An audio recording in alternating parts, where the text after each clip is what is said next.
Buenos días, muy buenos días, compañeros de Magíster. Es un placer estar de nuevo cuenta con ustedes. Agradeciendo también al doctor Camilo Constantino la oportunidad de seguir aquí con ustedes. Es un verdadero placer. Ya algunos de ustedes me conocen y vamos a dar seguimiento a este curso, a esta materia de licenciatura en Derecho, particularmente en la materia de Derecho Procesal Penal. Pero previo a ello, a iniciar un recorrido a la materia, quiero empezar muy brevemente haciendo alusión a un tema también muy importante, los derechos humanos. Y esto es en cualquier materia, principalmente la que hoy abordaremos, va a ser muy importante, porque llegaremos al caso de alguna intervención, alguna diligencia, y nosotros debemos de interpretar, de saber reconocer que probablemente estamos ante un hecho regular y irregular, ante una situación ilícita o ilegal, y tenemos que tener que diferenciar entre estas dos posturas. Me resulta pertinente cuestionarles, haciéndoles referencia de esta información, de que si no sabemos, si no entendemos eh, la praxis, eh, estas circunstancias, difícilmente podremos tener buenos resultados. ¿Por qué? Porque podemos estar ante una prueba ilícita y si nosotros no podemos advertir, que también es cierto, el órgano jurisdiccional debe de advertirla. Lo cierto es que si ustedes logran esto en una audiencia inicial, incluso podrán ganar el asunto. Me refiero que el tener conocimiento, el tener esta, esta información les permitirá tener un éxito en cualquier diligencia. Podemos nosotros advertir que los derechos humanos han sido clasificados atendiendo a diversos criterios. Así podemos encontrar clasificaciones que atienden a su naturaleza, al origen, contenido y por la materia a la que se refiere. Con un propósito pedagógico, han sido clasificados en 3 generaciones. Esto en función al momento histórico en que surgieron o del reconocimiento que han tenido por parte de los estados. Es conveniente indicar que el agrupamiento de los derechos humanos en generaciones no significa que algunos tengan mayor o menor importancia sobre otros, pues todos ellos encuentran en la dignidad humana el principio y fin a alcanzar. Así entonces, en la primera generación fueron agrupados los derechos civiles y políticos, en la segunda generación los derechos económicos, sociales y culturales, y en la tercera se agruparon los que corresponden a grupos de personas o colectividades que comparten intereses comunes.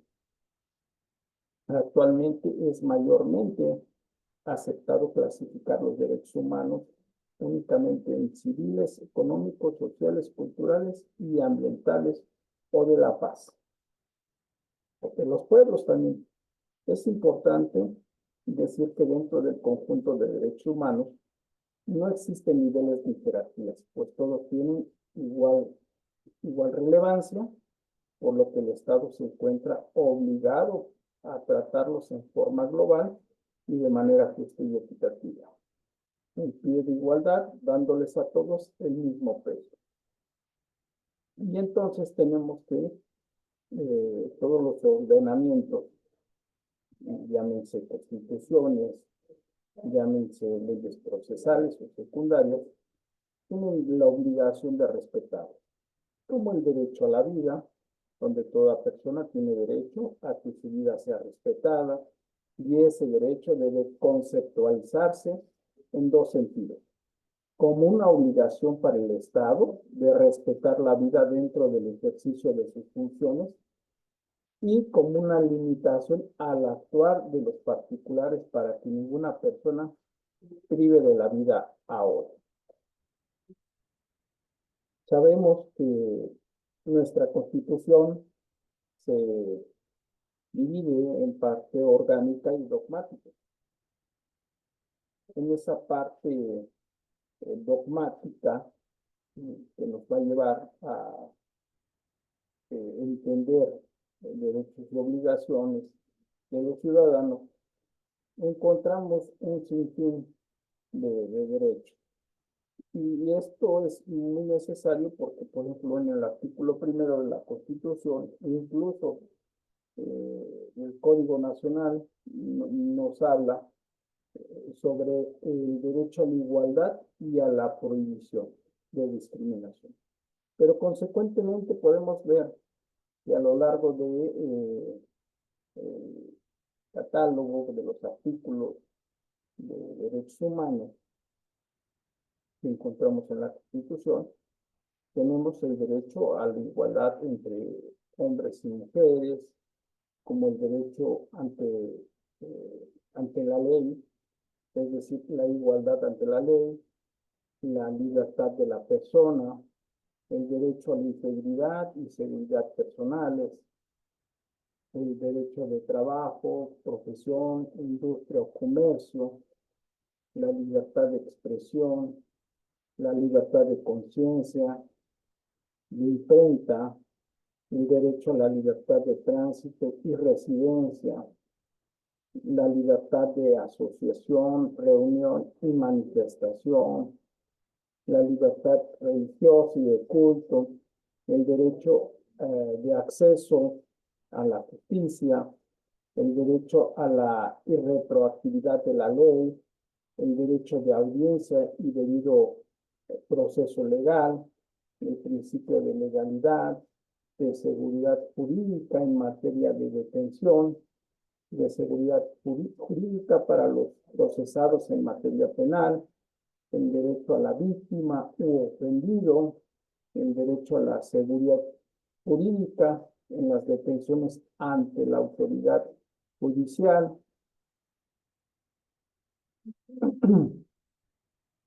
la seguridad jurídica respecto a la imposición de sanciones y multas, la seguridad jurídica en los juicios penales, el derecho a la inviolabilidad del domicilio, el derecho a la inviolabilidad de comunicaciones privadas, el derecho a la propiedad, los derechos sexuales y reproductivos, el derecho de acceso a la información, derecho a la protección de datos personales, el derecho de petición, el derecho a la ciudadanía, el derecho a la reparación y a la máxima protección, el derecho a la educación, a la salud, a la vivienda, el derecho al agua y saneamiento, el derecho a la alimentación, el derecho a un ambiente sano, el derecho a la identidad y al libre desarrollo de la personalidad,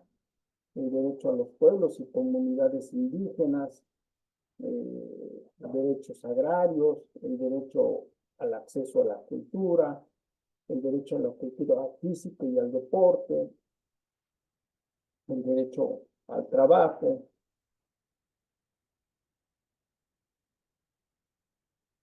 el derecho en el trabajo, el derecho a la seguridad social, el derecho de las niñas y niños adolescentes, el derecho de las personas con discapacidad, el derecho de las personas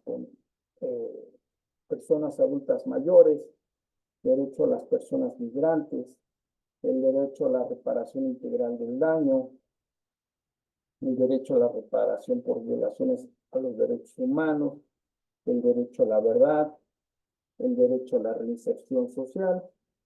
Y es así en este mundo de derechos que, bueno, si nosotros sabemos identificar eh, estos, estos derechos, pues desde luego nos permitirán nosotros tener un buen éxito en el desarrollo de una audiencia. Si nosotros identificamos plenamente que hay una violación grave de derechos humanos, y estoy hablando de estos derechos que les acabo de decir, pues evidentemente la consecuencia será que se anula, que podamos obtener nosotros una nulidad absoluta. Y eso lo podemos nosotros hacer valer desde las primeras intervenciones en una audiencia inicial, de formulación de imputación, propiamente en una audiencia intermedia y de juicio, pero no esperar a que esto pase hasta una etapa intermedia o de juicio, sino necesariamente podemos advertirle y obtener en este sentido excelentes resultados. Ante esa, ya repito, probable violación a derechos humanos, consecuencia de una ilicitud. Ejemplo, si estamos hablando de tenemos derecho a esa intimidad o a ese derecho a esa privacidad, ¿sí? Pues evidentemente la autoridad no puede realizar actos pendientes a una intervención de llamadas telefónicas sin el consentimiento, sin la anuencia del órgano jurisdiccional, esto es, de un juez. Entonces, si no tiene, evidentemente, el permiso, ¿sí? No puede, no tiene la facultad del Estado, la autoridad, para tener acceso a esas comunicaciones privadas. Consecuencia de ello, en términos del artículo 97 del Código Nacional de Procedimientos Penales, se podrá advertir un ilícito. Hasta ahí, si es que alguno de los compañeros tiene alguna duda, alguna pregunta, pues estamos a la hora. No será así, continuamos con nuestro tema.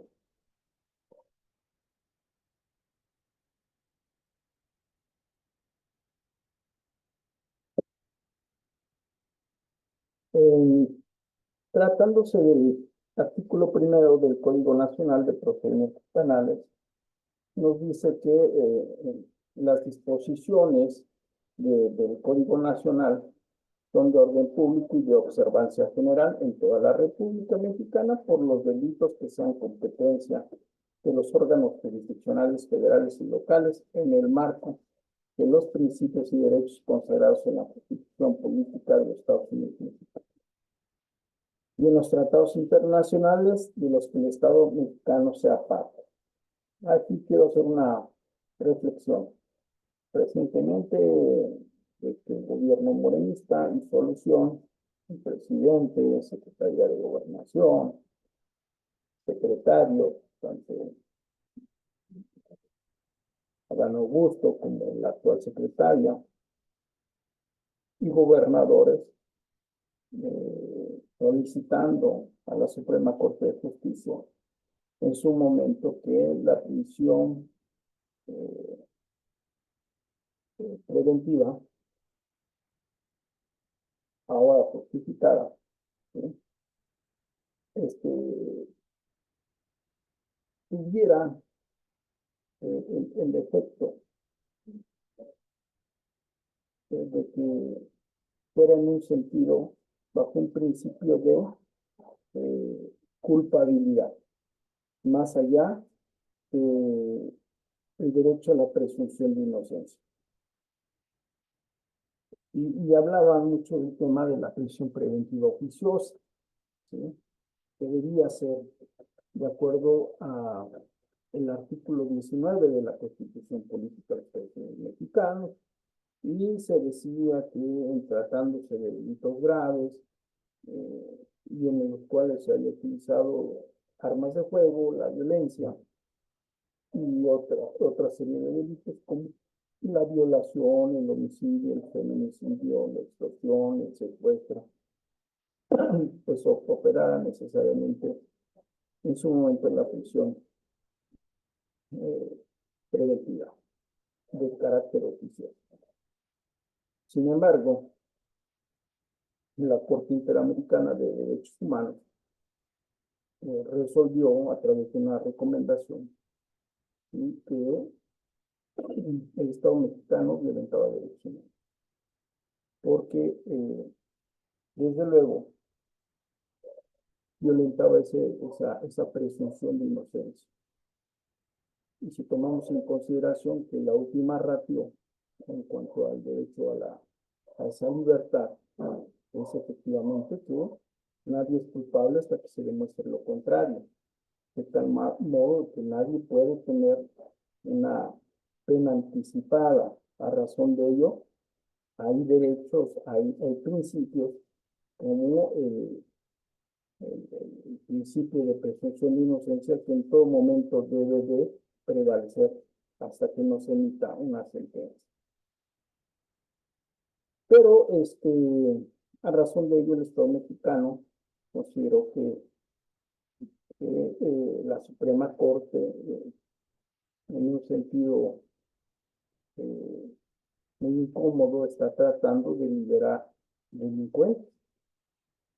Y esto no es así, porque si el Estado mexicano firma tratados, convenios, pactos con otros estados, evidentemente se acoge a esa normatividad, a esos criterios jurisprudenciales. Y entonces es así como la Corte Interamericana de Derechos Humanos obliga al Estado mexicano a colegir esa parte de la prisión preventiva de corte oficioso a justificar. Y hoy vemos afortunadamente en muchos criterios de muchos jueces, tanto de fuero común como federal, que aplican este criterio. Pero los ejecutivos piensan que están liberando delincuentes, cuando no, lo que se hace es adoptar estos criterios, estos principios que deben de prevalecer sí o sí. Pero también grave es porque el Estado pretende que exista una política punitiva en materia penal de que todos son culpables, ¿no? Ahora ya no va a haber la oportunidad ante ese derecho de acceso a la justicia de demostrar la inocencia, sino que prácticamente todos son responsables. Y si un órgano jurisdiccional emite una sentencia absolutoria, pues prácticamente aquí la situación es muy grave porque se considera que esos órganos jurisdiccionales, esos jueces, se están liberando delincuentes. Entonces, es una política del Estado muy grave porque podemos llegar al extremo de considerar que se puede incluso perder esa presunción de inocencia, ¿no? O sea, ahora cualquier persona que sea vinculada y sentenciada, pues necesariamente tendrá que haber una sentencia de condena. Y esto no es así. De tal manera que por eso es importante decirlo a estos políticos, porque son políticos solamente, no son expertos en la materia como los abogados, que necesariamente tienen un conocimiento, tienen certeza de la manera en cómo se resuelve. Hay una metodología. La forma en que se analiza la prueba, ¿sí? Pues tiene un resultado favorable o en contra del imputado, de la víctima, pero pues evidentemente se analiza muy escrupulosamente, muy metodológicamente. Y esta es la parte que no entienden los políticos, ¿no? Al punto o al grado de querer, dicen ellos, cambiar a este poder judicial. Y eso es muy grave porque hablan o dicen que va a haber una autonomía e independencia, pero al final de cuentas va a ser el propio Senado, el Poder Ejecutivo, quien planteará sus ternas y existirá la Cámara Baja o la Cámara Alta que tendrán que analizar a futuros jueces, magistrados, ministros, para que estos puedan ser los nuevos funcionarios del Poder Judicial. Entonces, de nueva cuenta caemos en ese vicio, en ese error, donde entonces no van a ser autónomos, no van a ser independientes, y finalmente, pues todo esas asambleas que se hacen para discutir sobre la reforma al Poder Judicial, pues no veo yo que tengan un eco, porque no aporta nada significativamente ante el hecho de que si el mismo Estado dice o pretende cambiar la forma del Poder Judicial, debió en un principio haber emitido primero su planteamiento y a partir de ahí los colegios, las barras de abogados, la sociedad en general, pudiese perfeccionar ese proyecto de reforma. Pero le dicen al pueblo, ustedes encárguense de hacer estos planteamientos y ya después vemos en qué abonan estas situaciones para proyectar la nueva reforma al Poder Judicial. Pero tema grave. Pero bueno, entonces precisamente es que yo les decía y les digo que es importante conocer derechos humanos.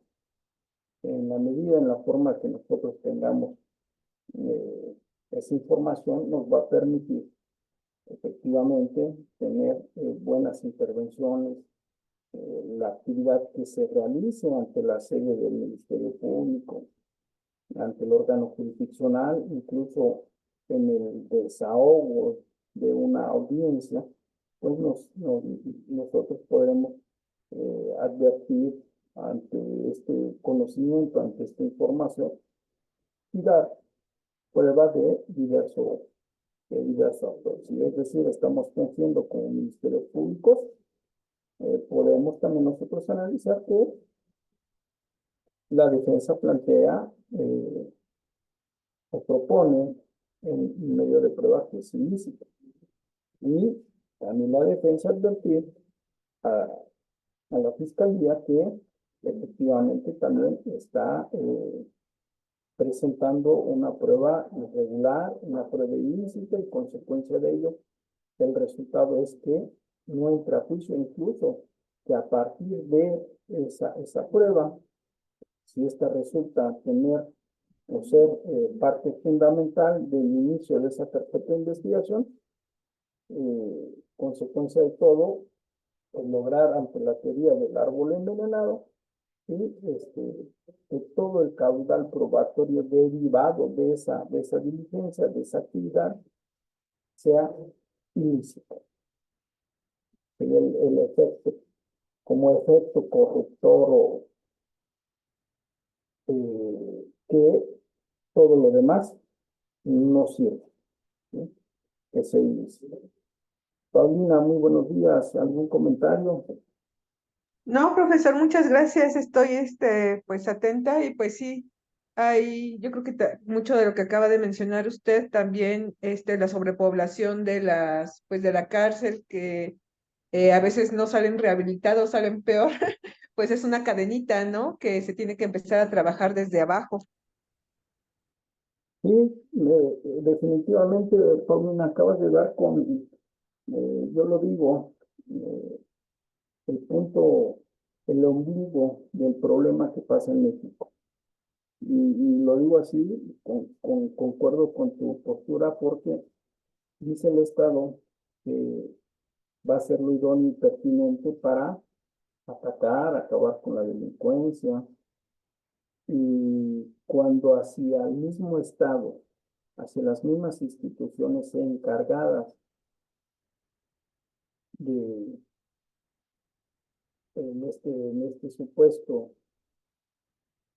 estoy hablando propiamente de los eferesos y de los cerezos, de reincorporar esas personas a la sociedad, ¿sí?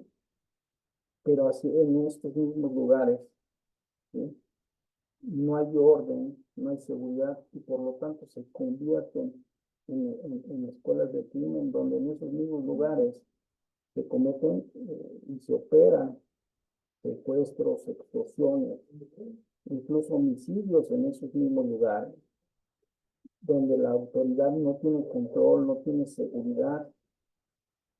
¿Qué podemos esperar cuando nos hablan de seguridad si en estos lugares no hay ese mínimo estándar de seguridad? Es algo muy grave definitivamente que tenemos que cambiar. O sea, no nos puedes dar seguridad si no nos las das hacia dentro de las instituciones, ¿sí? Hacia esas personas que en algún momento cometieron algún error. La consecuencia es que menos la puedes dar allá afuera. Y son lugares, yo los digo, hoteles de 5 estrellas, donde son más caros. Y lo digo, hoteles de 5 estrellas porque son más caros que realmente los hoteles, ¿no? Donde te cobran por la entrada, te cobran seguridad, alimentación, cuidado, visita. Si ya tienen la oportunidad de tener algún medio de comunicación, televisión, y que se te permita alguna u otra cosa, pues desde luego todo eso cuesta y todo a razón de que la misma autoridad lo permite. Exacto, porque ni siquiera es algo que digan, ay, pues es una cuota extra o regulada para mejorías o algo, ¿no? O sea, todo es corrupción. Todo es corrupción y bolsillos para los altos jefes que lo permiten, porque sí lo permiten. Entonces, esto es muy grave, es un tema muy delicado. No podemos hablar de seguridad pública cuando hacia estos lugares, precisamente donde la gente trata de reincorporarse a la sociedad, ¿sí? Sigue igual o peor. Entonces, eso sí es muy grave. Pero bueno, en el artículo segundo, también del Código Nacional de la Materia, nos establece que el objeto, el Código Nacional de Procedimientos Penales tiene por objeto establecer las normas que han de observarse en la investigación, el procesamiento y la sanción de los delitos, para establecer los hechos, ¿sí? Para esclarecer los hechos, proteger al inocente, procurar que el culpable no quede impune y que se repare el daño, y así contribuir a asegurar el acceso a la justicia en la aplicación del derecho y resolver el conflicto que surja con motivo de la comisión de un delito, en un marco de respeto de los derechos humanos reconocidos en la Constitución y en los tratados internacionales de los que el Estado mexicano sea parte. Y entonces aquí volvemos al mismo tema, ¿no? De manera de ejemplo, y bueno, pues sale el encargado de la Fiscalía General de Justicia de la Ciudad de México, advirtiendo en sus spots ante los medios de comunicación, información privilegiada respecto de detención de X o Y persona. Incluso se atrevió a decir hace como 20 días, 15 días, sobre la nueva alcaldesa de Cuauhtémoc, la electa, de que fue probablemente un atentado, un autoatentado. Y entonces yo me pregunto, ¿dónde quedan los derechos de presunción de inocencia? ¿Por qué salir encargado a manifestar este tipo de situaciones más allá de tu duda razonable? Y si es que lo es, pues mejor judicializo, ¿sí? Pero no doy versiones respecto de lo que pudo ser o no ser. Y esto es muy grave, porque entonces tenemos un Estado inquisidor. Y así pudiera hablar de muchos temas, ¿no? Previo a este encargado, el actual gobierno, los actuales gobiernos morenistas, fueron unos de los que promovieron mucho la ley del fiscal carnal. ¿Qué querían ellos? Que el fiscal no tuviera autonomía e independencia del Ejecutivo. ¿Sí? Incluso le dieron, en el caso que dio del fiscal general de la República, 8 años, y que sus investigaciones efectivamente iban a ser autónomas, independientes, y a los pocos meses de iniciado esta administración, el propio Ejecutivo decía que mantenía una información con el fiscal general de la República y que él decía que pasaba y que no pasaba. Y en el caso de la Ciudad de México, termina el mandato de Ernestina Godoy y quieren que ella misma continúe en el cargo. Pero el bloque opositor no quiso. Finalmente hay un encargado. Entonces ahora los nuevos gobiernos, o en su momento los gobiernos de izquierda, pugnaban porque ese fiscal carnal desapareciera. Y ahora no quieren. Y ahora no quieren, ¿por qué? Pues porque eh, temas como los de la línea 12, donde se cayó, pues no se investigó, no se llegó a un responsable, y allí el cuestionamiento de algunos actores sociales de por qué esta situación. Pues evidentemente para protegernos. Y esto también se vuelve muy grave. Y aquí cuando nos habla de este artículo segundo que estamos analizando, es precisamente que el proceso, prácticamente las normas a observarse en este código lo serán para esclarecer los hechos, proteger al inocente, procurar que el culpable no quede impune y se repare el daño, y contribuir a asegurar el acceso a la justicia. ¿Sí? Pero si no basta este artículo, si no basta nuestro ordenamiento jurídico, y dice que también podemos nosotros eh, adoptar otros criterios, otros ordenamientos de los que México haya firmado. Y por eso hablamos de pactos, de convenios y de tratados internacionales que los encontramos nosotros en el artículo 133 de la Constitución Política de los Estados Unidos Mexicanos y que tienen igual peso, valor, porque son efectivamente reconocidos por el Estado mexicano. No están por encima ni por debajo, sino en la misma sintonía. ¿Sí? Es decir, tienen el mismo peso jurídico. ¿Hasta aquí algún comentario, Paulina? No, profesor, todo muy claro, gracias. Bueno, finalmente viene un tema muy agradable, muy padre, porque eh, durante el procedimiento, hablando de procesal penal, hay determinados principios y derechos que rigen el procedimiento. Y estos serán desde etapas previas, preliminares, hasta terminado el juicio. De acuerdo al artículo 4 del Código Nacional, nos dice que el proceso penal será acusatorio y oral. Cuando me refiero a acusatorio, quiere decir, ¿sí?, que quien acusa está obligado a probar. ¿Sí? Oral, que todo se realizará, que todas las diligencias, todas las audiencias se realizarán de manera oral. De tal manera, y me quiero adelantar un poco, que el juez nunca tendrá en sus manos la carpeta de investigación.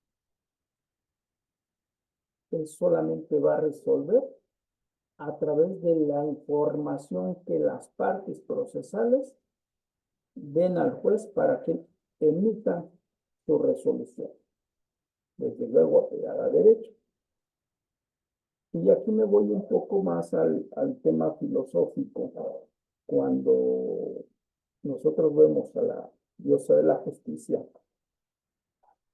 que tiene una venda en sus ojos, que dicen que ciega y carga una balanza, no es precisamente a razón de ello, de que las partes viertan la información para que el juez, dada la autonomía e independencia, ¿sí?, emita su resolución y la balanza hacia uno u otro lado.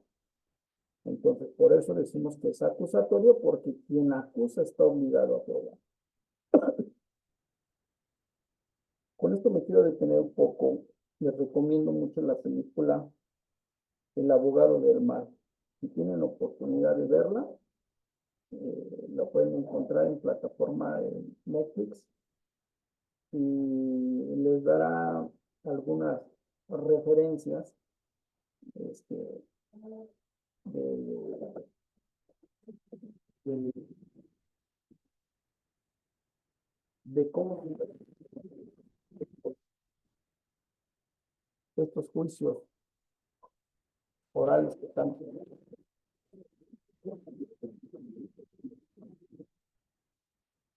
Y una pregunta, al menor, yo estoy en paraclínica.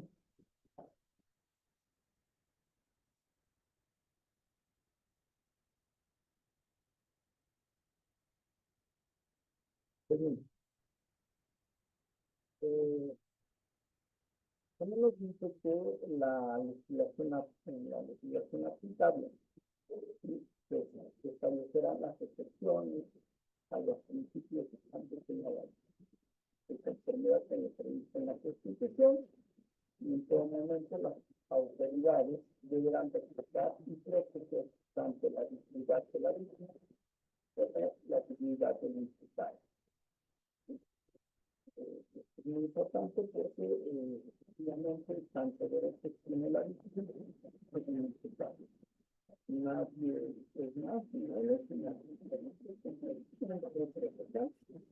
se los voy a reiterar. Ambos tienen el derecho a obedecer su presencia.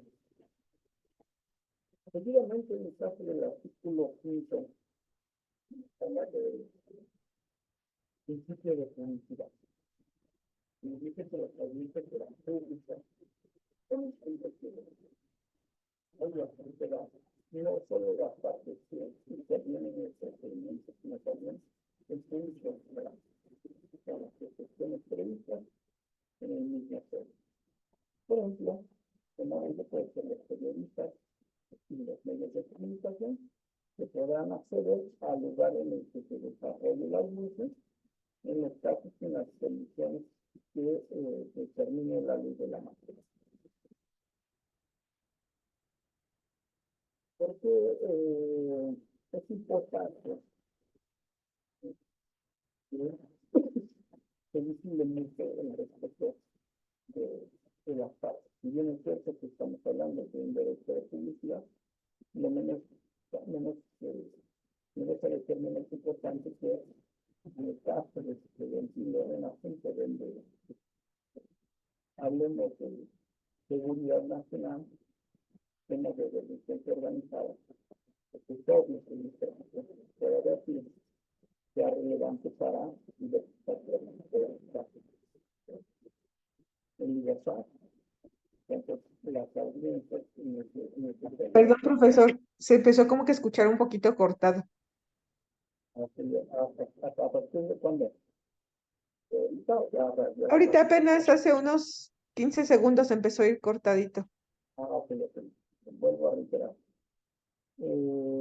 Cuando nosotros hablamos del principio de publicidad, hacemos referencia a que las audiencias son públicas, con el fin de que accedan no solo a las partes procesales que intervienen ¿Cuáles son las partes procesales que intervienen?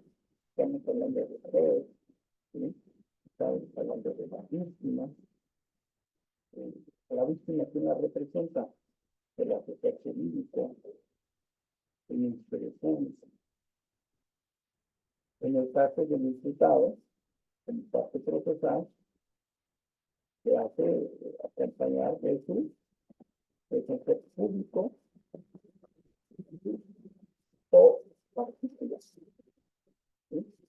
Entonces, esos son los actores que actúan. Y habíamos visto también condiciones de historias de verificadores. Uno de ellos, pero en esencia, nos hace referencia a que todas estas partes procesales que actúan ellas, ¿sí? Se retiran bajo este principio de publicidad. Y también nos hacía referencia con las excepciones previstas en este código. Por ejemplo, estamos hablando de periodistas y de medios de comunicación. Y que esto, si bien es cierto, tienen el derecho de estar presentes en las audiencias, pero ese tema de publicidad. Pero hay un pero, que es que pueden ser restringidas exclusivamente a las partes procesales. Cuando hablemos de temas de, por ejemplo, en delitos sexuales, de delincuencia organizada o de seguridad nacional, donde la información que se divierta, pues efectivamente no puede ser pública. ¿Por qué? Porque puede limitar el desarrollo de la investigación. Tenemos afuera otros actores que pueden ser investigados y tener acceso a toda esta información, lo cual desde el derecho tendrá que hacer valer tanto la defensa o el Ministerio Público. Y es así como necesariamente sí o sí, pues tendrá que acceder a esa petición y efectivamente resolver previo al desarrollo de la audiencia, ¿sí? Que las mismas se desarrollarán de manera privada. Entonces, esta sería una limitante este principio de publicidad. También tenemos el principio de contradicción y nos hace referencia a que las partes podrán conocer, controvertir o confrontar los medios de prueba, así como oponerse a las peticiones y alegatos de la otra parte, salvo lo previsto en la ley de la materia. Ya hablábamos de ese acusatorio, y acusatorio, vuelvo a reiterar, quien acusa está obligado a probar, pero a su vez, uno de los principios que hablamos de publicidad y de contradicción, ese derecho, ese principio, ¿sí? Nos habla que las partes podrán conocer, controvertir y confrontar los medios de prueba. Y nos vamos aquí a conocer, ¿sí? Conocer, controvertir. Desde el momento que estamos en una audiencia inicial, incluso desde que estamos en sede ministerial, el Ministerio Público, simplemente incluso de la excepción, la autoridad brinda, porque es una obligación, de dar a conocer al imputado el motivo de la detención. Pero también nos dicen que una vez que sepan que es el derecho, ustedes también tienen el derecho de controvertir o confrontar medios de prueba. Esto es un elemento necesario y necesario que también nos permite el artículo 20 constitucional, cuando nos hablan de los derechos de la víctima, del imputado y propiamente del sistema acusatorio. Entonces, la ley no cita que se define por la parte de revisar el artículo 20 constitucional.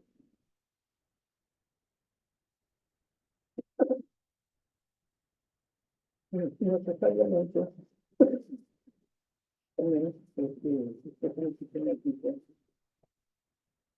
que podrán oponerse a las decisiones dialogantes de la otra parte.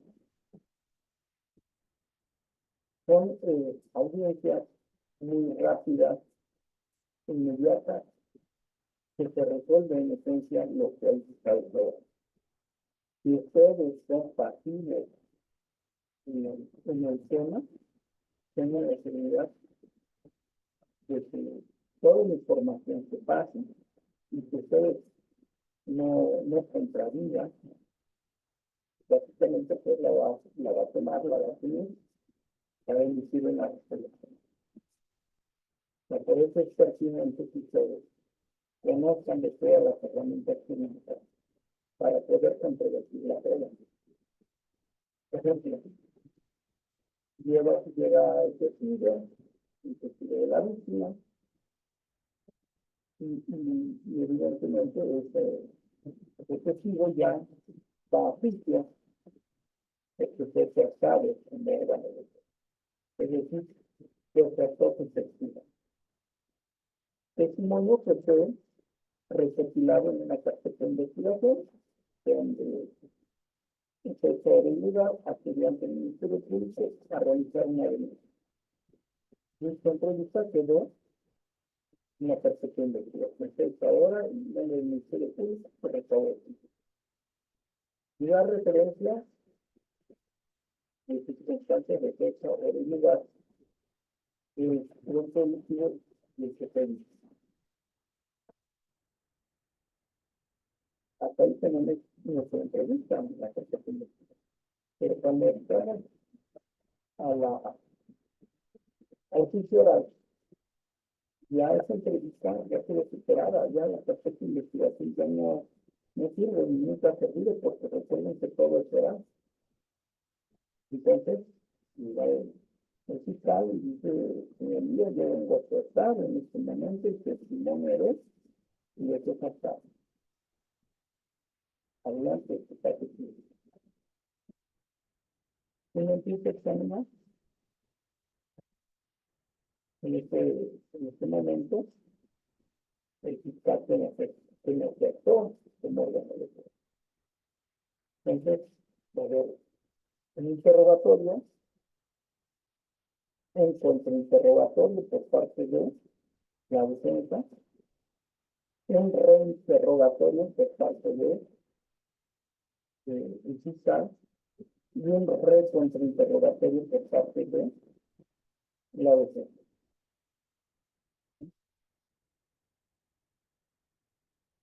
Obviamente, las primeras intervenciones, interrogatorio, contrainterrogatorio, reinterrogatorio, recontrainterrogatorio, versarán única y exclusivamente sobre la información que van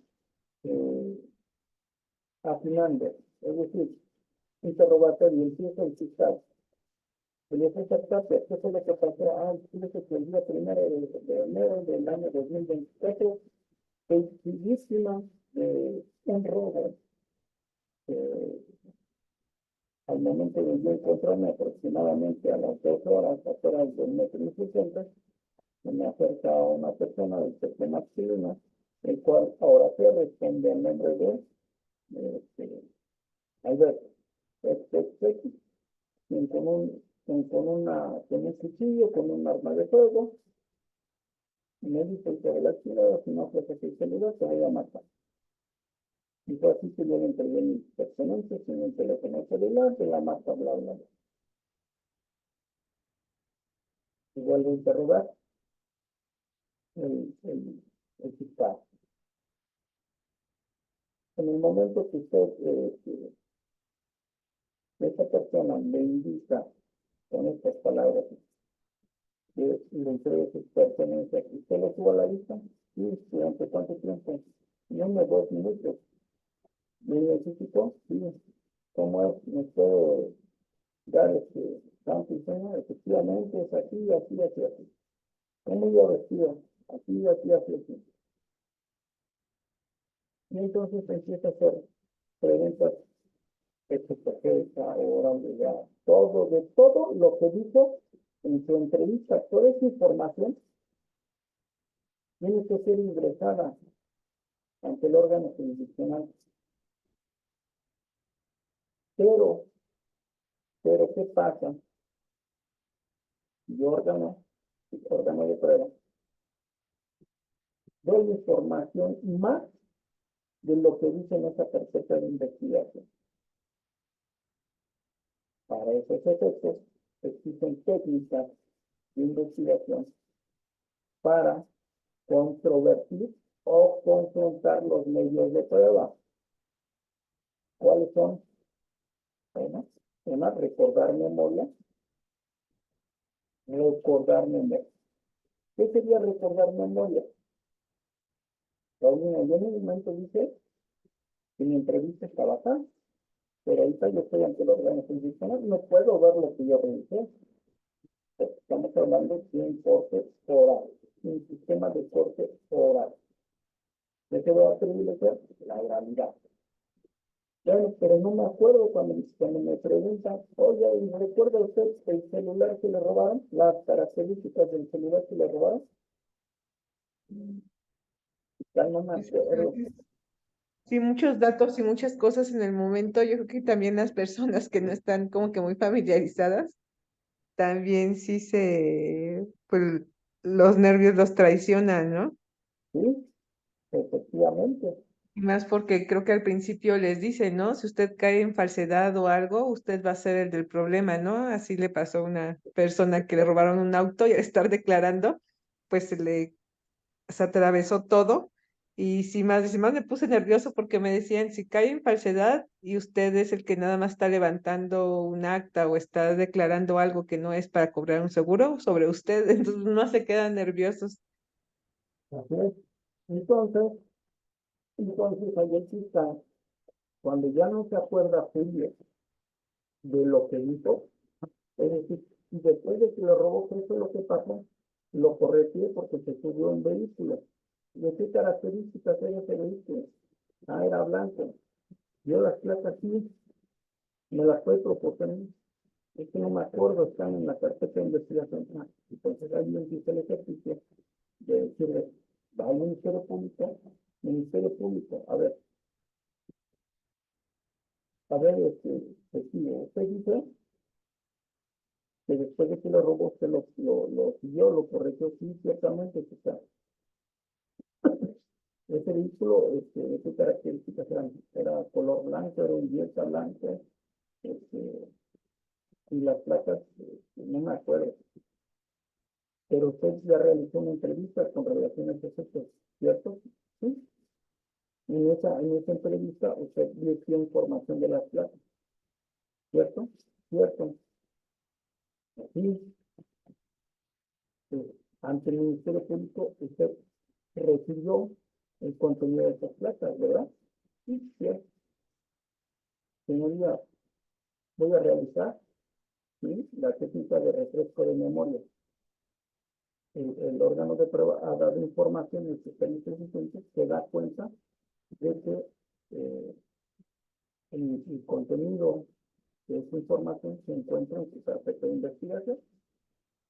En su pregunta, recuerden que se rindió esa entrevista así el 1 de enero de 2024, después de que me robaron. Ah, ok, ante el Ministerio Público. Ah, ok, ya. Entonces el juez da la autorización, él inmediatamente, ¿sí?, empieza, agarra la carpeta de investigación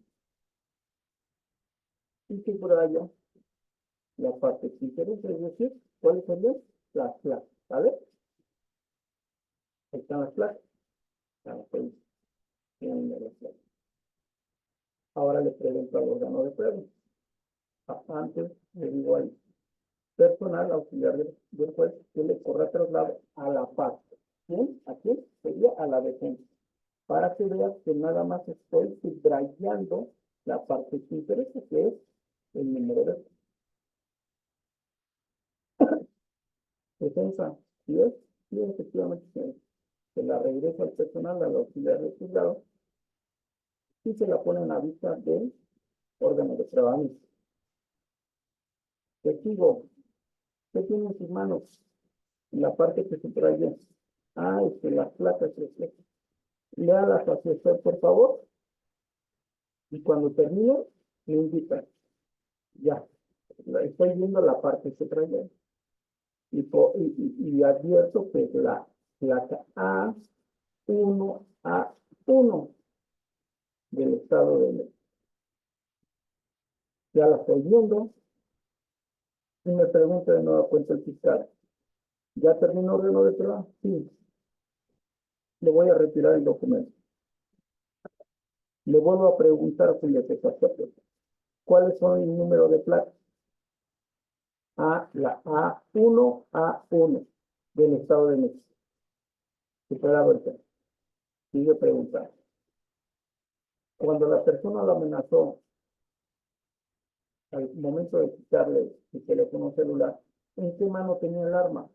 En la derecha. ¿Qué tipo de arma? Era un cuchillo, era una pistola. ¿Qué características? Bla, bla, bla. ¿Y qué le hizo al momento en que le despojó del teléfono celular? Me metió su mano izquierda, porque con la mano derecha tenía la navaja o la pistola, y con la izquierda metió su mano a mi bolsa. ¿Usted dónde se encontraba? Saliendo del metro y 60. Hubo testigos, sí, mi hermano. ¿Cómo se llama? Bla, bla, bla, bla. Pero yo tengo que dar toda esa información porque si yo advierto que hay un testigo y ese testigo profesor, de ahí tengo que ser la fuente de información para que vengan los demás órganos de prueba, para que se concaten, para que haya un desfile de esa información importante para la fiscalía. Bueno, esto es una técnica de refresco de memoria, pero también está la de contradicción y la de contradicción por omisión. ¿En qué momentos estaríamos hablando de una técnica de contradicción? Cuando Julio César Tapia digo que se fue en un carro blanco, pero en la audiencia, en la sesión de juicio oral, yo digo que fue un carro rojo. Obviamente, a mí como víctima y que me está representando el Ministerio Público, si yo vierto esa información de que fue blanco, de que fue rojo el vehículo, pero en mi carpeta de investigación digo que es blanco, lo que yo estoy diciendo en este momento, ya estoy alterando el hecho. Esa información, a quién privilegia? A la defensa. ¿Por qué? Porque en su relato, el relato circunstanciado es la acusación que vierte el Ministerio Público antes de entrar a juicio, dice, hace su pliego de acusación. Dice, señor juez, este es mi caudal probatorio para entrar a juicio. Ofrezco testimoniales, periciales, y un sinfín de órganos de prueba para demostrar que en fecha, hora y lugar pasó eso. Esa es mi pretensión. Pero pues ya hice un descubrimiento probatorio y ese descubrimiento probatorio lo tiene la defensa. Y si yo al momento de estar en sitio, en vez de decir carro blanco, digo carro rojo, a mí me conviene que en este momento tuyo advirtiera, dice carro rojo, pero en su pliego, en su acusación, la fiscalía dijo, iba a demostrar que en fecha, hora y lugar, en la hora acusado despojó un teléfono celular de la marca tal, tal, a través de la violencia física y moral, a través, en razón de que el imputado, ¿sí?, utilizó la violencia física y moral y lo despojó de un teléfono celular. Posteriormente se da la fuga en un vehículo blanco. Pero en este momento Julio Tapia ya está diciendo un vehículo rojo. Me equivoqué. Pero entonces, ahí la defensa tendrá también la oportunidad. Yo estoy de acuerdo a, es como un juego de ajedrez. Si me interesa que pase así la información, pues no digo nada. Pero si me interesa, este, efectivamente, haya un ejercicio de contradicción, le voy a pedir al juez me permita realizar esa técnica de evidenciar contradicción. ¿Cómo la voy a desarrollar? Termina el fiscal de hacer su intervención y ahora le toca la defensa.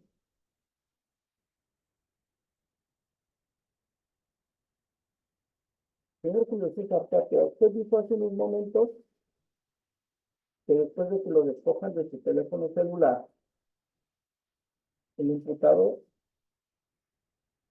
echa a correr y se sube a un carro rojo. Se lo dijo, ¿cierto? Cierto. El defensor, señoría, para efectos de evidenciar contradicción, en términos del artículo 373, solicito que me permita el respectivo texto. Adelante. Y vuelvo a hacer lo mismo, que la carpeta de investigación y subrayo la parte que dice color blanco. Le corro traslado a través de la auxiliar para que el Ministerio Público haga contestación esta información.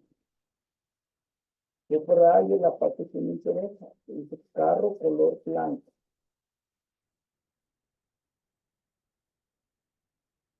Ahora, esa misma carpeta de investigación, esa entrevista, se la pasan al órgano de prueba.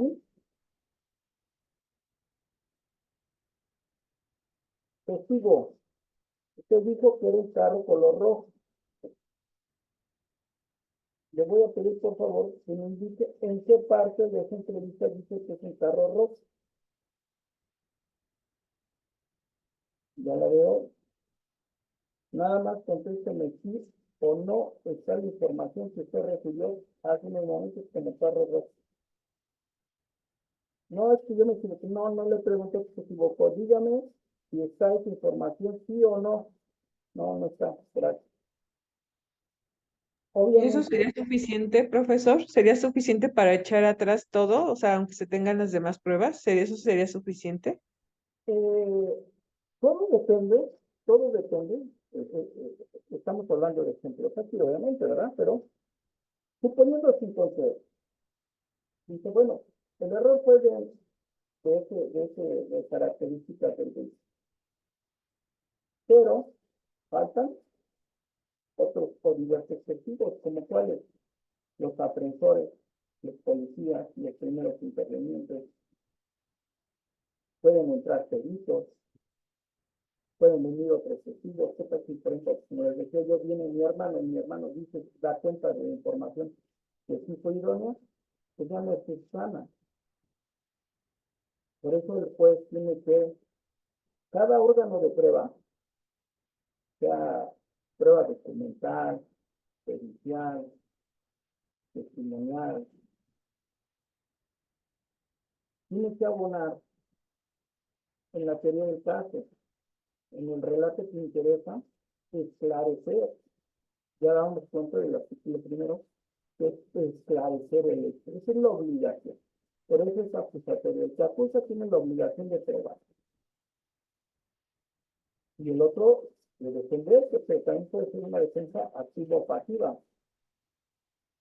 Es decir, yo me ofrezco pruebas, nada más voy a controvertir, la defensa va a controvertir todos los órganos de prueba de la fiscalía y usted dice que no le va a alcanzar. Pero eso no quiere decir que si yo me equivoqué tampoco sea suficiente, porque puede venir diversos órganos de prueba y abonar en la parte que, entre comillas, yo no dejé de entrar, pero ya lo dice otro. pero también dudaría yo mucho que ese sería suficiente. Pero bueno, finalmente eh, he tenido yo en la práctica,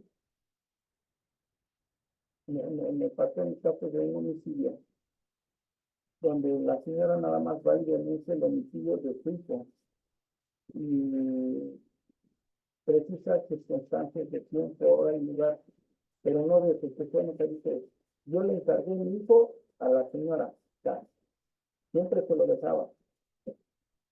Y al día siguiente, cuando llego, pues van a buscarme el matrimonio y resulta que me informan que mi hijo había muerto. El niño cae hipotéticamente unas escaleras, cae en unas escaleras cuando estaba pensando. Estaba en el segundo piso, antes de el niño estaba jugando, y la llanta pega con un tope para bajar a las escaleras y sale proyectado el niño y de cabeza se pega en su cabecita. Entonces, el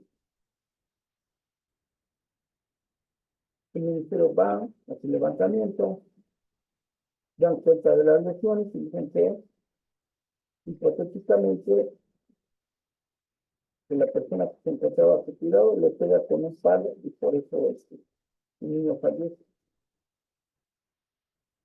Mi representada hace advertencia de cómo pasó el hecho, y se le estaba jugando, sale proyectado y efectivamente se pega en su cabeza. Y entonces el niño queda encargado con su hermanita. La niña intentan ya ofertarla en el juicio propiamente como prueba nueva. Nosotros nos ofrecimos que no había prueba nueva. La niña siempre estuvo en la carpeta de investigación. La señora dice, yo sí me encargué a mi hijo y a mi hija y los dejé a cuidado de. Entonces la información siempre estuvo ahí y no puede argumentarse que fue prueba nueva, porque ya ya se conocía. Es prueba nueva cuando nunca está esa información en un relato, en una información, de un testigo, de una entrevista. Y entonces, cuando me la firma acepta, pues yo me pongo en el día, pues es que no estamos hablando de una prueba nueva. Entonces, así es el nombre de la niña y del niño, ¿sí? Estuvieron siempre en la entrevista, siempre existió. El fiscal fue muy cercano y Vicente, entonces, trató esos problemas y responsabilidades del fiscal. En su momento debieron de haber aceptado a la niña para que midiera su versión y dijera, yo fui testigo de los hechos y yo vi cómo esta señora, ¿sí? Le pegó a mi hermano con el pulo, con el palo, con el filo. ¿Qué hubiera pasado ahí? Pues ya tenemos un testigo, ¿sí? Directo de los hechos. Pues ya no había duda de que ella había sido. ¿Por qué? Porque la niña había. Pero entonces va la mamá como órgano de prueba y da cuenta de todo lo que pasa y me dice, mi hija me dijo que esta señora le había pegado que no tuvo en su cabeza. Ella me dijo, mi hija me dijo. Entonces ahí quisieron ya meter a la niña, pero les vuelvo a decir, ya no se pudo, porque no era prueba nueva. Y en ese momento la fiscalía lo hubiese aceptado y la niña, otra cartacería. Pero bueno, y entonces, ¿por qué es relevante esto? Porque entonces la testigo, la mamá de la víctima de niña, nos vino a decir, en una entrevista dijo que los dejó cuidados y que esa hora llegó y cuando regresó al día siguiente, se enteró de que había fallecido. Pero nada más dijo eso. Esa es la entrevista. Pero ahora viene al juicio y dice, el testigo, mi hija le dijo que le pegó cuántas y tantas veces en un saldo de características exactas de perfeccionar todo lo que no dijo con su vista. en ese momento. Y entonces, ¿cuál es la labor de la defensa? Para insistir que está encantado, porque no es su tarea y en su momento el órgano de prueba está corrigiendo y aumentando lo que no dijo. Pero si yo tengo una defensa pasiva y dejo pasar toda esa información que va a decir, pues, yo resuelvo con la información que a mí me divierte, que me están proporcionando. Entonces, ¿qué tuvo que hacer la defensa? ¿Qué tuvimos que hacer nosotros? Señora, de toda esa información que usted nos acaba de decir, ¿se la dio a conocer al Ministerio Público? Sí. Perfecto, señoría, debo felicitar el ejercicio de contradicción por omisión es contradicción. Adelante, defensa. Le voy a pasar todas las entrevistas y se la paso al fiscal, el fiscal la ve, y se la pasan al órgano de prueba, la defensa, el servidor, se pregunta al órgano de prueba. Todo lo que usted nos vino a decir aquí se encuentra en esa entrevista. No.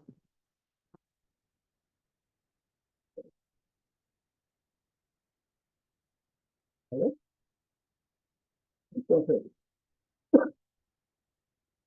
poco a poco vamos a ir nosotros introduciéndonos más a estas pequeñas peculiaridades de este sistema, pero necesariamente debemos de entender nosotros temas de derechos humanos, ya les decía yo, el gran catálogo de derechos que tenemos.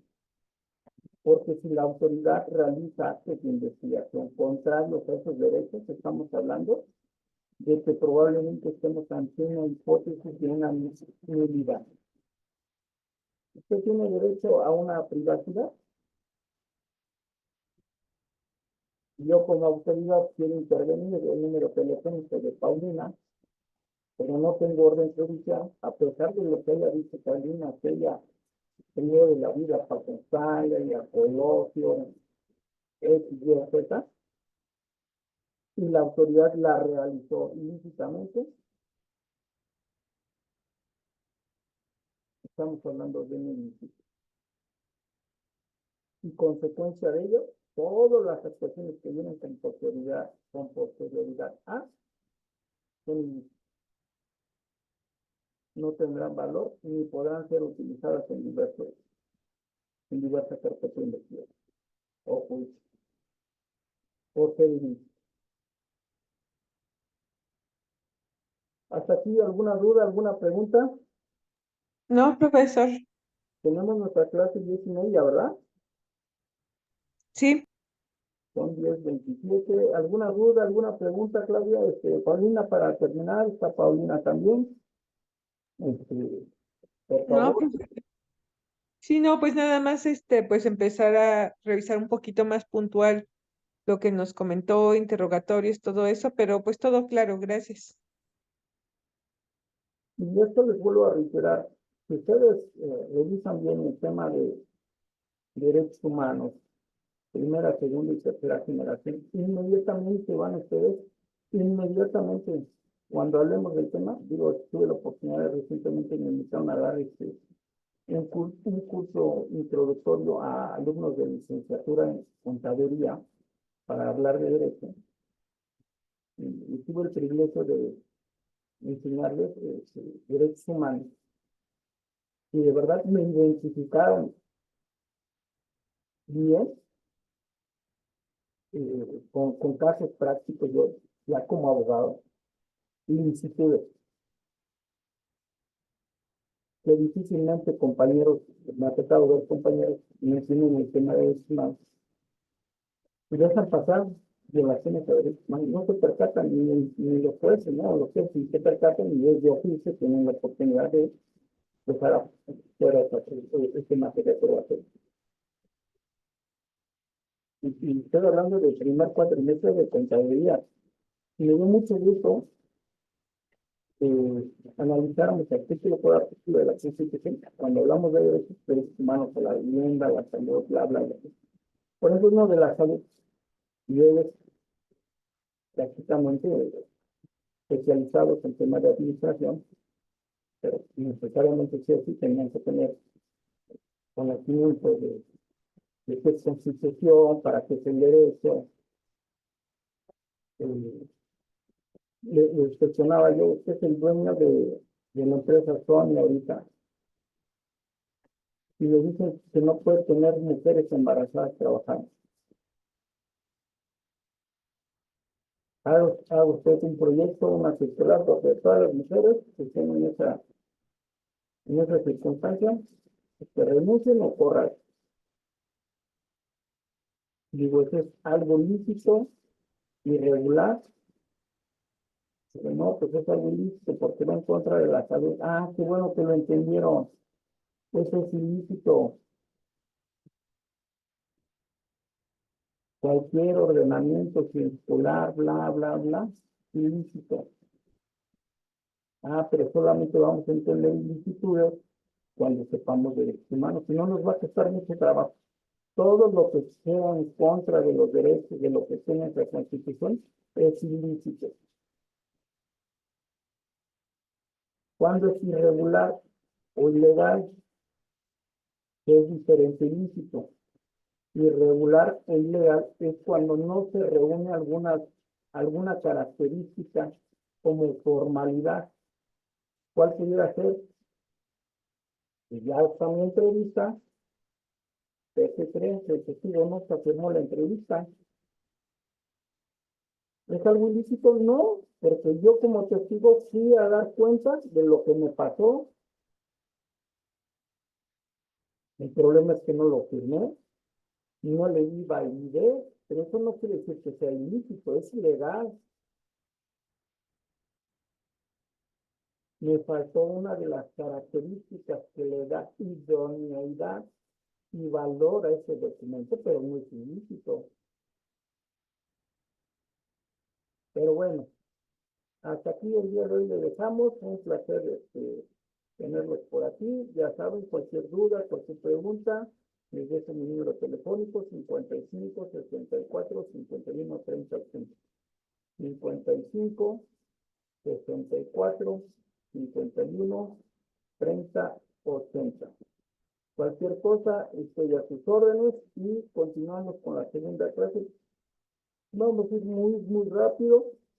Sí les recomiendo que estén a la hora porque mm, es prácticamente que la información que estamos analizando, yo creo que es muy idónea, muy importante, interesante en el entendido que si no tenemos la oportunidad de ir de la mano con el sistema, no vamos a lograr el propósito deseado.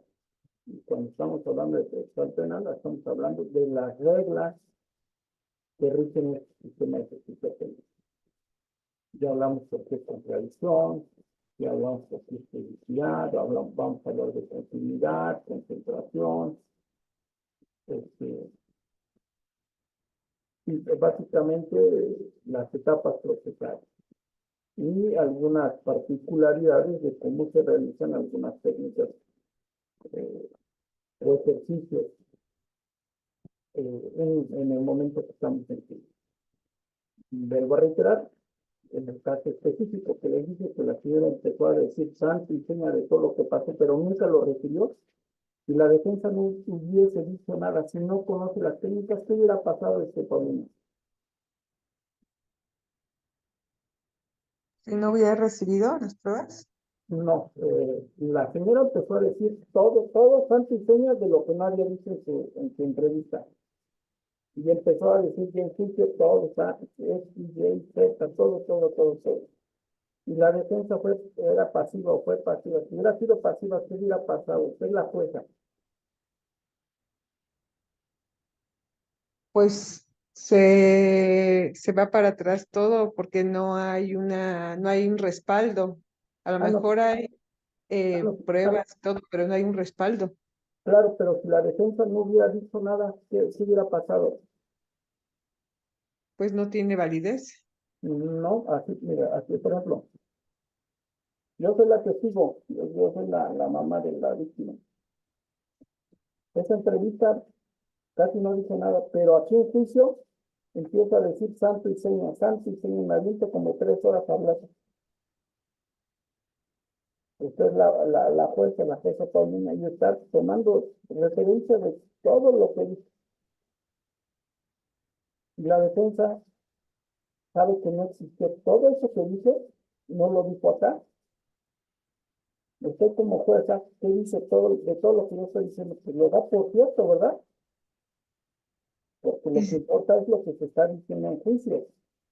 Ya lo que dice en la carpeta no. Pero en el caso de la defensa, Sí, que sabe que no existió esa información, tiene que hacer los ejercicios de evidenciar contradicción. Y el juez Tapia le dice, señoría, déjenme evidenciar contradicción de que esta señora está diciendo mentiras. Señora, sí, ¿cómo usted dijo todo esto? ¿Eso usted lo dijo en la carpeta de investigación? No, ya. Es decir, la carpeta de investigación solo sirve como referencia, como un dato nada más. Pero si las partes no confrontamos esa información, todo lo que se diga, la juez lo da por hecho, ok, ¿vale? O sea, como quien dice que ese registro de la carpeta de investigación sí nos sirve para confrontar información, nada más, nada más. Pero lo que se diga por ese oral, ya no, yo Julio soy el órgano de prueba, y ahí dice en mi carpeta de investigación santo y seña, pero suponemos sin considerar que ahora a mí se me da la oportunidad de rendir testimonios, pero no me preguntan todo lo que yo sé, o yo no doy toda esa información, pues el juez se queda con eso. O sea, el testigo hay que sacarle todo lo que interesa y de lo que dijo en el hecho. Cuando ya viene a aportar más información que no dijo, es cuando las partes tenemos que ser técnicas. Digo, al fiscal le va a convenir que diga más de lo que dijo. Claro, va a perfeccionar el hecho, va a perfeccionar la burrada que no hizo, porque eso lo debió haber hecho en etapas previas, como a hacer una ampliación de entrevista para que llegara en el juicio, y es que querían confrontar esa información, pues sí la tienen. Pero cuando dijo 3 o 4 renglones nada más y nada interesante al hecho, y ahora viene a juicio a incorporar información que no virtió, pues eso le interesa al fiscal siempre. Dice, no, pues diga usted de más, pero a la defensa se la están comiendo. Y entonces la defensa tendrá que decir, señora Paulina, todo lo que está usted diciendo se lo dice al Ministerio Público. Sí, sí se lo dice. Todo lo que estoy diciendo aquí, todo se lo dice. Y a ver, le voy a pasar su entrevista. Todo lo que usted dijo, ¿en qué fecha lo dijo? El 1 de enero del 2024, después de que pasó el hecho del ministerio. ¿Ante quién se lo dijo? Ante el Ministerio Público. Todo se lo dijo. Antes de todo lo que usted está escuchando. Y le pasamos entrevista. A ver, dígame, ¿dónde dice? Por favor, dígame en qué parte viene. No, no viene. Pues entonces, todo lo que dijo no puede ser ocupado para que el juez valore si la prueba, porque lo que importa es lo que está diciendo ahorita oralmente, pero que tiene que ser corroborado con eso, ok, ¿vale? Pero si ahorita en este momento yo Paulina, estoy empezando a decir santo y seña todos los momentos, 3 horas hablando, y, y el Ministerio Público pues le conviene, dice, pues, de santo y seña, pero si la defensa no dice nada, yo Paulina estoy diciendo todo eso, y no, aquí no dice nada, pero si la defensa no es pasiva, ¿qué va a pasar? Pues la juez da por eso que todo lo que está diciendo ahorita Paulina es real. es cierto, ¿Ya me entendieron? O sea, por eso tienen que estar sí, abusados en el tema, identificar y conocer bien su carpeta de investigación, porque si no,